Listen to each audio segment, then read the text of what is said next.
विचार करने में 21 वर्ष का हो गया। अपने 21 वर्ष मैंने विषय भोग में व्यतीत कर दिए, जगन्नाथ जी की शरण में पहले क्यों नहीं आया? इस उदासी से बैठे जगन्नाथ वहां समुद्र के तट पर जाके, और अपने आप को दंड दे रहे हैं।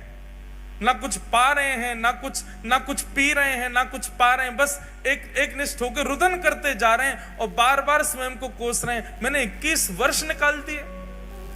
अरे तो भाई किसी ने कहा माधव दास जी को प्रसन्न हो जाना चाहिए, अब तो आ गए शरण में। बोले अब जीवन का कोई पता है क्या? मेरे जीवन के केवल इतने ही दिन हो, 21 वर्ष 6 दिन की मेरी आयु हो, तो इसका मतलब अब शेष 3 ही दिन रह पाऊंगा मैं ठाकुर जी की शरण में। 21 वर्ष तो मैंने विषय भोग में निकाल दिए। इस बात से परेशान होकर रोने लगे। अच्छा, माधवदास जी ने कोई 3 दिन का नियम नहीं लिया था। माधवदास जी तो मृत्यु पर्यंत अनशन पर बैठ गए समुद्र के तट पर जाके कि मैंने अपना जीवन व्यर्थ कर दिया, ठाकुर जी की शरण में पहले नहीं आया।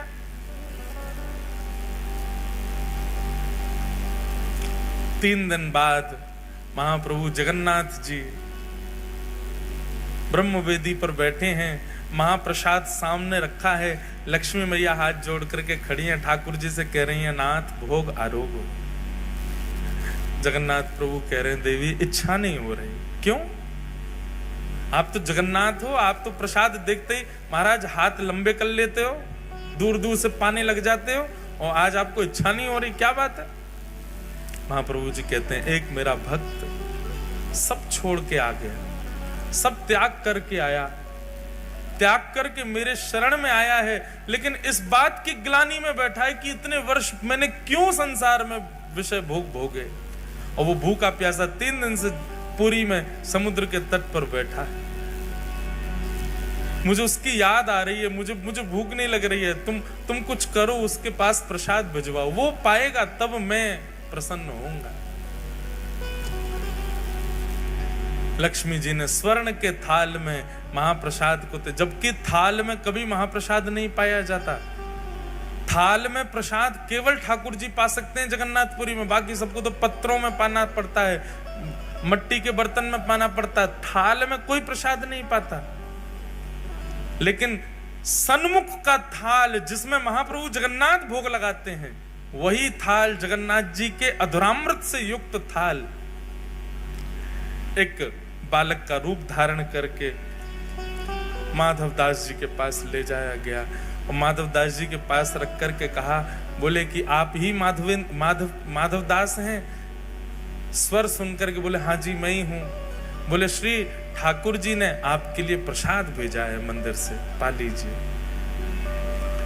माधवदास जी तो महाराज प्रसाद देखने में व्यस्त हो गए, बालक अंतर ध्यान हो गया, प्रसाद देख करके इतने प्रसन्न हो गए, बोले ठाकुर जी ने प्रसाद भेजा, तुरंत प्रसाद पा लिया।